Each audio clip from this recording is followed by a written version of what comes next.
Halo semua, kembali lagi di Atalia De Leon. Kali ini aku akan ngebagiin satu topik, yaitu self-awareness. Jadi self-awareness ini dalam buku Gretchen Rubin yang membahas tentang habits itu ada di bagian pertama, yaitu chapter pembukaannya. Nah, kenapa sih di chapter ini kita ngebahas tentang self-awareness? Nah, ternyata untuk membentuk suatu habit baru atau kita pengen mengubah hidup kita dengan membuat habit-habit yang bagus dan menghilangkan habit yang jelek, kita harus mengenali siapakah diri kita. Jadi self awareness ini membantu kita untuk membuat habit itu semakin mudah. Kali ini aku nggak sendiri, aku akan diskusi tentang self awareness bersama temanku. Jadi ditonton sampai selesai.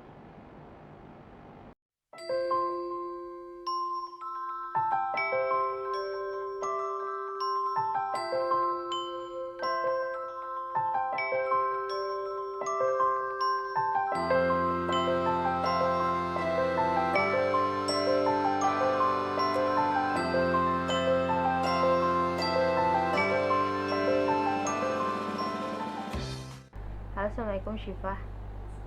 Waalaikumsalam. Syifa lagi ngapain? Lagi di rumah aja nih. Di rumah aja, masih nggak boleh keluar kemana-mana sih. Kalau deket-deket rumah sih masih keluar, cuma nggak sampai jauh-jauh, belum sampai jauh-jauh. Iya. Sampai keluar kota gitu belum. Nah iya, gak kebetulan nih karena corona, jadi juga di konten YouTubeku nggak tahu mau bikin apa. jadilah jadilah setelah berbicara tentang podcast, kayaknya menarik nih ya kan, untuk Emang bikin sih. satu diskusi. Iya, Gitu. iya. Nah Shiv, um, Iya. jadi tuh sebenarnya aku punya beberapa pertanyaan. Mm. Ini berhubungan dengan habits. Jadi kan nanti kontenku ngebahas tentang productivity sama habits ya. Iya. Nah, juga termasuk di sana tuh ada self love, ada journaling, bagian dari self love-nya itu sendiri. Nah, sekarang mau ngebahas tentang bagian awal banget dari habit, yaitu self awareness. Oke, udah siap?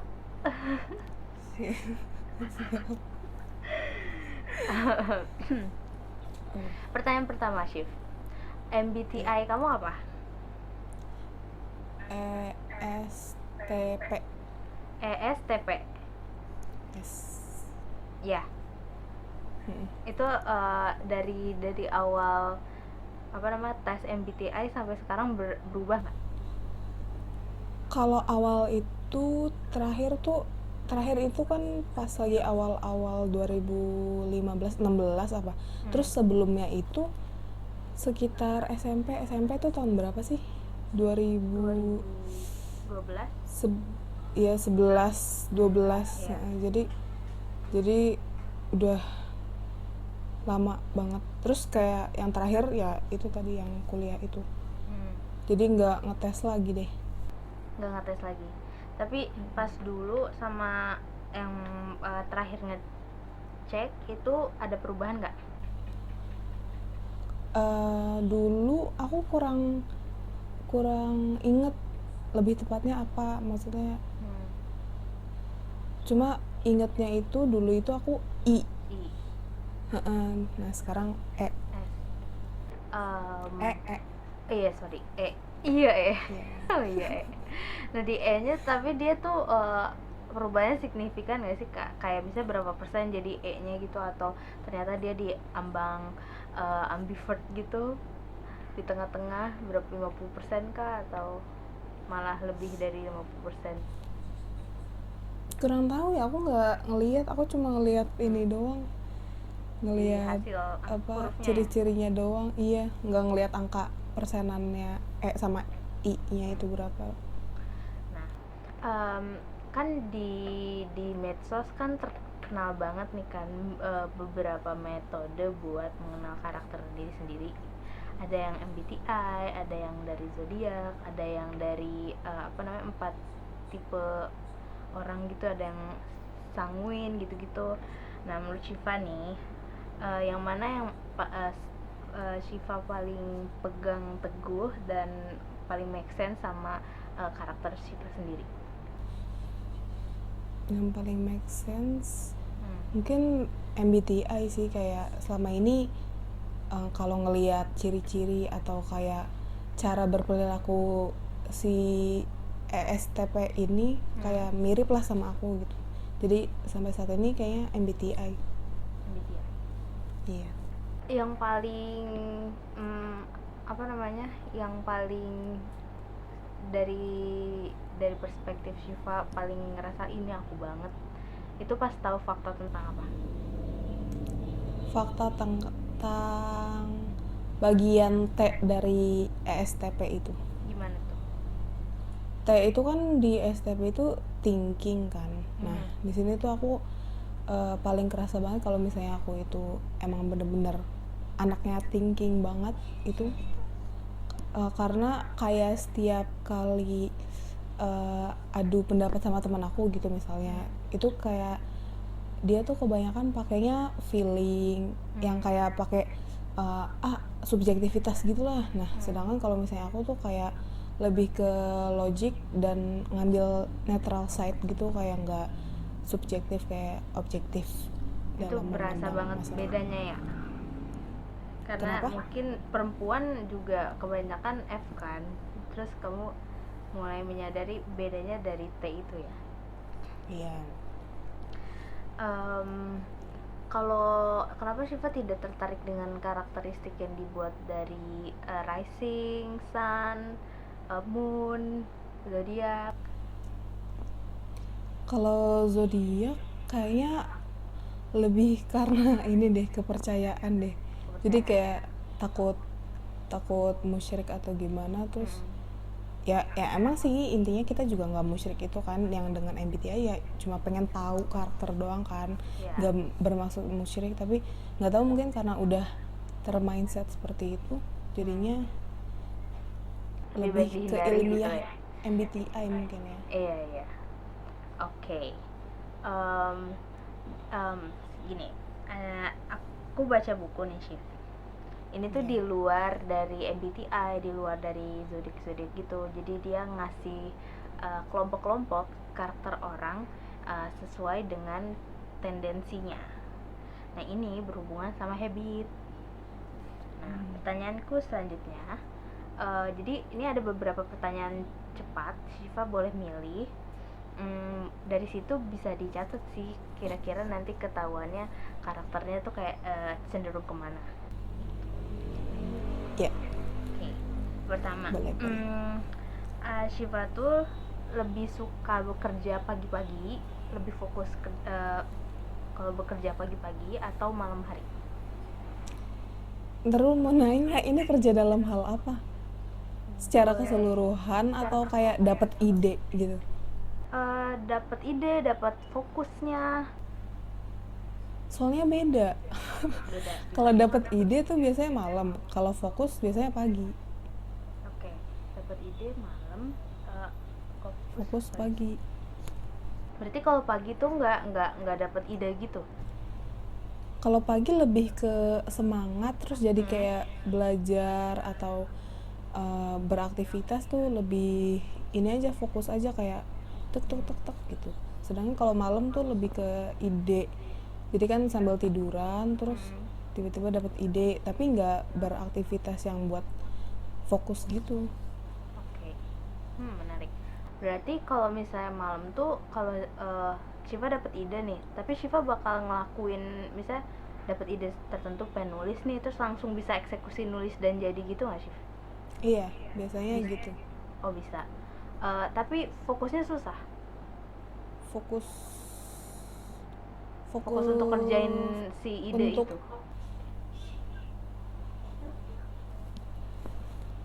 Fokusnya susah nggak? Fokusnya ya kalau misalnya udah dapet ide langsung aja bisa nulis, misalnya nulis kan, dalam hal nulis dapet ide langsung nulis, ya udah kayak mumpung masih ada idenya di otak terus kayak langsung tulis, udah deh selesai. Terus kayak tanggung, kalau misalnya lanjutin besok, akhirnya hari itu juga di malam itu juga diselesain tulisannya sampai yang bener-bener full jadi gitu. Berarti kalau misalnya malam itu jauh lebih sering buat produktifnya sih.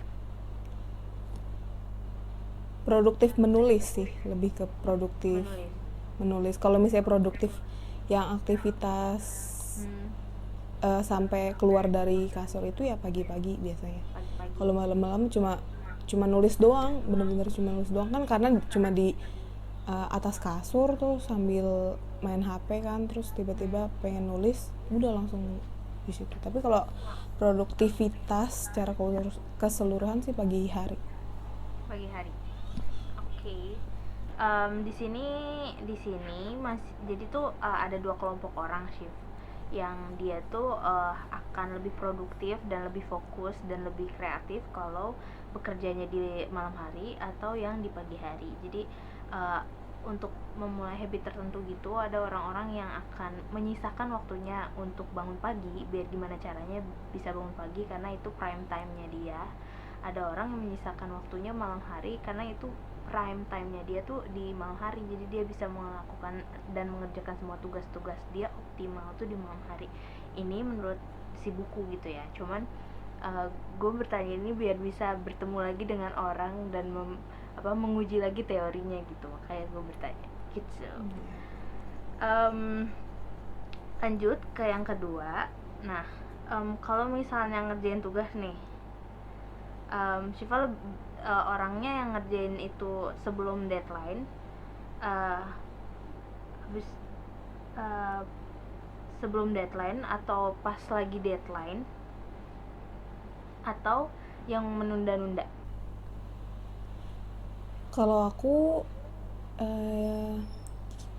gimana ya, jadi tuh misalnya salah satu contoh dikasih tugas kuliah gitu ya, kayak pas lagi pertama kali dikasih itu aku biasanya langsung ngerjain, cuma kayak mikir masih lama deadline-nya, nanti aja. Jadi kayak awal-awal dikasih tuh udah ngerjain setengah atau seperempat bagian, terus nanti udah ditunda gitu aja, kayak di tengah-tengah mendekati deadline baru ngerjain lagi gitu sampai full. Jadi kayak deadline fix ya udah selesai gitu. Oke. Kayaknya nih menurut penjelasan Syifa masuknya ke yang ngerjain lebih awal. Karena yang ngerjain lebih awal tuh disebutnya marathoners. Kalau yang ngerjain di last minute itu sprinter. Nah, kalau yang ngerjain suka ditunda-tunda sampai kayak literally ditunda itu procrastinator. Dan dia tuh punya tendensinya, si procrastinator itu di tengah-tengah banget kan. Jadi kayak dia tuh sebenarnya membenci last minute pressure, tapi ya dia juga nggak bisa bekerja sebelum deadline tuh, dia nggak bisa. Jadi di tengah-tengah antara maraton dan sprinter. Oh, kalau procrastinator itu. Oke, lanjut. Menurut Syifa orang yang underbuyer atau overbuyer? Underbuyer tuh kayak ngirit kayak nggak punya keinginan untuk spending money terlalu banyak, pokoknya bener-bener mindful banget kalau ngeluarin uang. Atau yang overbuyer kayak bisa secara impulsif ngeluarin uang untuk hal sesuatu yang Syifa suka atau gimana? Kalau average nggak ada. Average average tuh gimana ya, coba jelasin Syif. Nggak, jadi kalau misalnya emang lagi butuh nih barang nih, misalnya sepatu lah, sepatu lagi butuh sepatu. Terus kalau misalnya emang itu sepatunya udah nyaman tapi ternyata harganya itu agak mahal tapi masih dalam budget sih, kayak agak mahal tapi masih dalam budget, kayak nggak irit-irit banget, jadi kayak ya beli-beli aja gitu. Tapi kalau misalnya udah punya sepatu ini terus ada sepatu lain yang keluaran terbaru gitu, biasanya nggak beli gitu sih. Jadi kayak nggak terlalu pengen beli apa-apa gitu, tapi nggak terlalu irit juga. Jadi kayak ngelihat aja ini butuhnya apa, fungsinya apa, oh cocok dengan harganya, oke. beli gitu. Kalau menurutku itu masih kayak itu sebenarnya bukan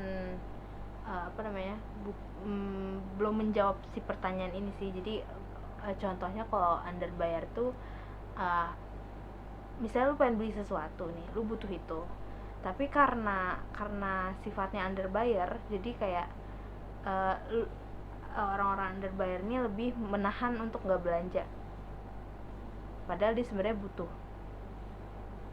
Terus kalau yang overbayar itu ya dia nggak punya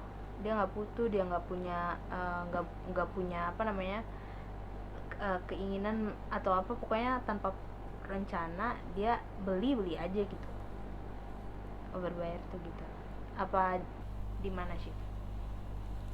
Kayaknya aku nggak maksudnya kalau misalnya underbayar kayak pelit banget udah butuh terus nggak beli, kayaknya aku nggak under deh. Jadi kalau misalnya emang cuma ada dua pilihan, ya udah aku pilihnya overbayar aja. Oke, overbayar. Dipilihnya overbayar. Oke, lanjut ya. Nah, Syifa tuh tipikal orang yang kalau misalnya ngerjain suatu hal itu yang opener atau finisher. Opener tuh kayak pengen ada ide nih, terus udah mulai doang, tapi nggak sampai selesai gitu.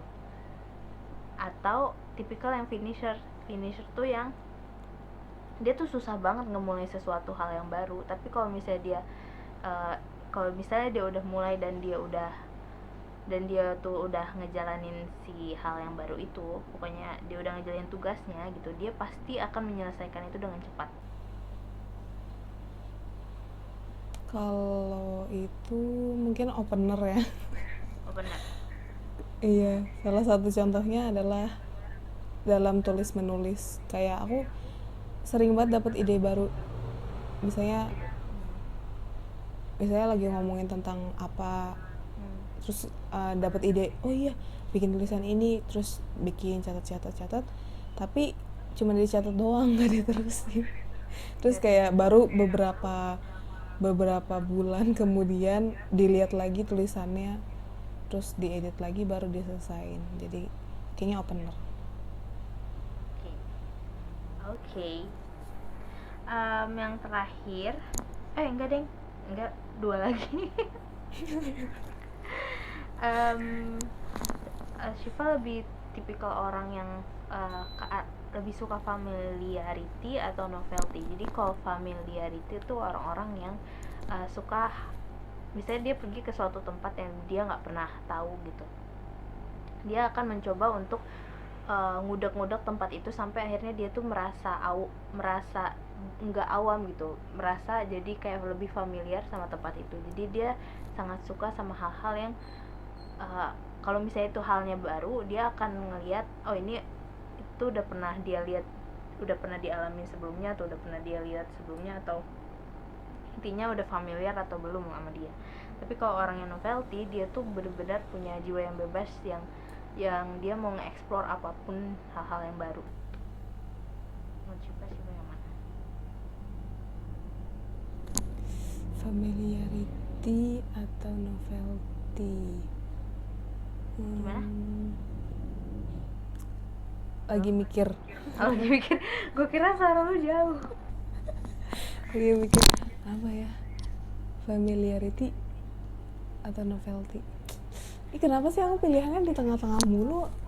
Kenapa ada 2-3 dong pilihannya? Atau jangan-jangan yang salah tuh teorinya, karena teorinya terlalu ngasih kutubnya gitu loh. Iya, kutub AB doang ya, nggak ada ininya lagi. Karena ya aku sih merasa nyaman-nyaman aja familiarity, tapi nyaman juga novelty. Kayak dengan hal baru nyaman, apalagi dengan orang-orang yang familiar gitu. Ya mungkin familiarity deh kayaknya. Oke, familiarity ya. Yes.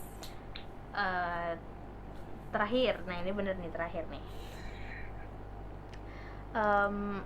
Kamu tipikal orang yang suka ngelihat segala hal itu simple, tertata, rapi, sederhana, nggak terlalu banyak, nggak terlalu membeludak gitu, atau sukanya sesuatu yang messy but artsy gitu, sesuatu yang nggak apa-apa berantakan, itu justru membuat gue lebih berenergi gitu. suka yang mana?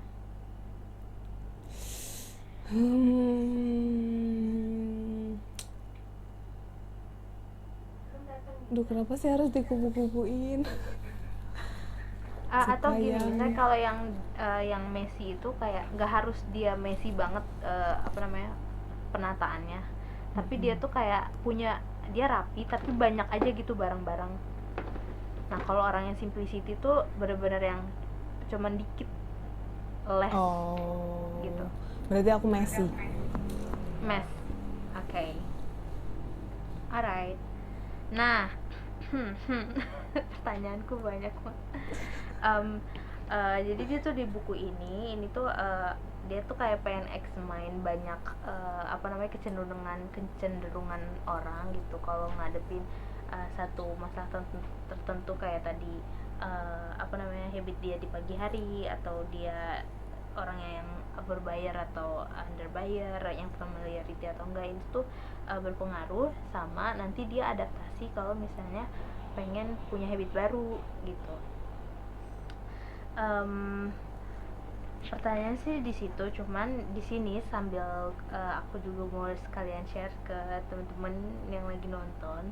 Nah di buku Gretchen Rubin ini dia tuh kayak ngasih penjelasan tentang four tendency. Jadi kalau misalnya kita baca karakteristik kita dari MBTI atau mungkin zodiak juga kalau kalian percaya ya, itu kurang, nah ini tuh mungkin bisa menjelaskan.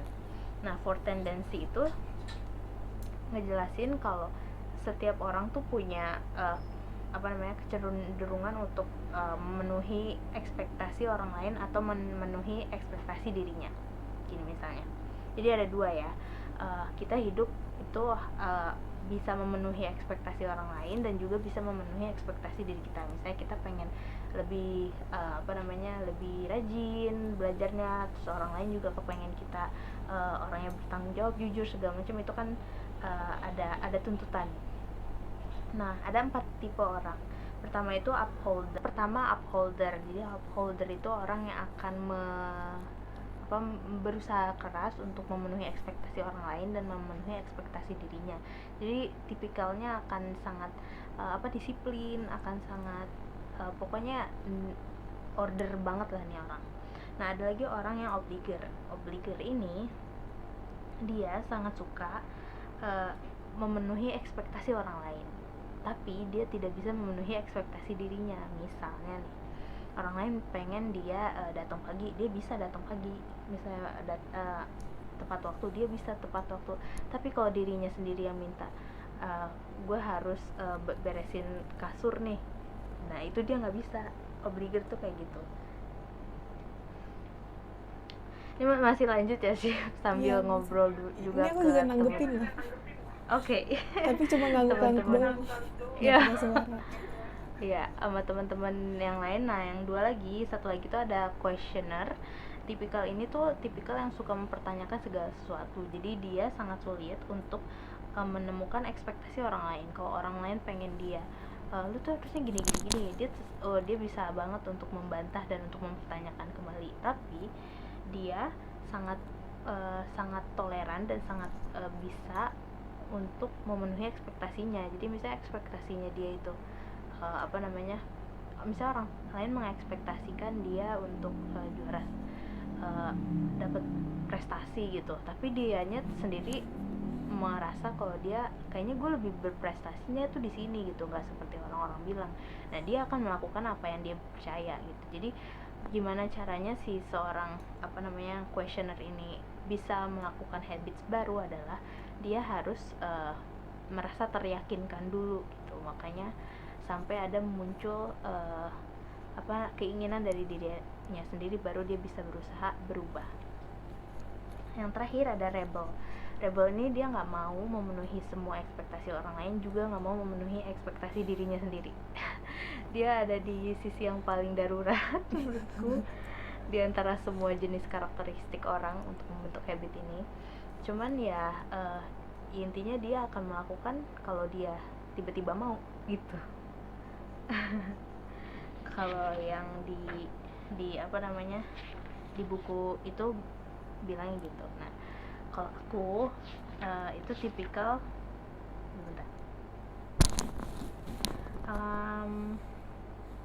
Typical questioner.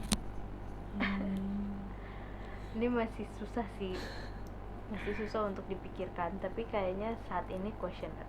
Kalau Syifa udah kebayang belum ke arah mana? Obliger. Oke. Tapi cukup susah dimengerti atau mudah di-relate gitu pas mengetahui 4 tendensi ini? Mudah dimengerti sih, cukup mudah. Oke. Nah, itu sih kurang lebih percakapan kita hari ini tentang self. Sebenarnya banyak. Sebenarnya banyak nih. Pertanyaan ini pertanyaannya harusnya ditanyain di awal sih. Ya udah. Coba Syifa. Self awareness tuh apa menurut Syifa? Self awareness itu adalah bagaimana kita, seberapa tahu kita dengan diri kita sendiri, seberapa aware kita dengan diri kita sendiri gitu. Ya udah gitu. Kenapa tuh? Kenapa? Kira-kira penting nggak kita buat aware sama diri kita sendiri? Penting banget pastinya. Ini jadi kayak selebgram gitu ya. Penting banget sih kalau misalnya menurut aku self awareness itu ya emang kamu harus tahu diri kamu sendiri, kayak kamu di dunia ini mau ngapain gitu ya. Penting kalau misalnya nggak tahu mau ngapain gitu, kayak nggak tahu diri sendiri ini tujuan hidupnya apa, ya gimana mau menjalankan hidup gitu. Jadi ya menurut aku penting banget sih self awareness ini, karena kita hidup dengan diri kita sendiri seumur hidup kita. Oke, ini harus di quotes nih ntar di video. Pokoknya intinya kalau dari aku sendiri itu udah sama banget sama yang Syifa bilang. Intinya itu memang penting buat menjalani hidup, dari mulai kita kalau self awareness bisa nyari pekerjaan sampai bisa tahu standar diri kita, bisa tahu many things kan. Bisa ngejalanin hidup lah. Juga bukan cuman ke karakter diri kita, tapi juga ke turbulensi dan dinamika yang terjadi di hidup ini gitu. Kalau kita lebih aware, kita ngerasain apa, kita memikirkan apa, kita pengennya apa, itu jadi jauh lebih mudah gitu. Gimana? Setuju. Oke. Pertanyaan tadi tuh sekaligus menutup jumpa kita hari ini. Kita tidak berjumpa sebenarnya. Oh ya, virtual. Tidak berjumpa, belum berjumpa berapa bulan sih? 6 bulan ya? 6 bulan lama banget karena corona. Semoga cepat berlalu. Itu pertanyaan terakhir. Ini teman-teman bisa mampir ke YouTube-nya Syifa, namanya apa sih? Syifa Hanifa. Tapi ada banyak. Boleh jadi ada banyak gimana nanti dong? dilamperin Aku kasih sama link. Tata. Oke deh. Kalau gitu aku tutup dulu ya, Syif. Syifa makasih banyak, sehat-sehat.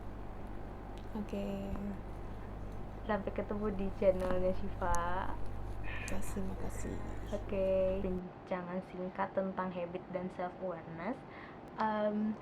So thank you for watching. Terima kasih sudah nonton sampai terakhir. Sampai jumpa. Bye bye.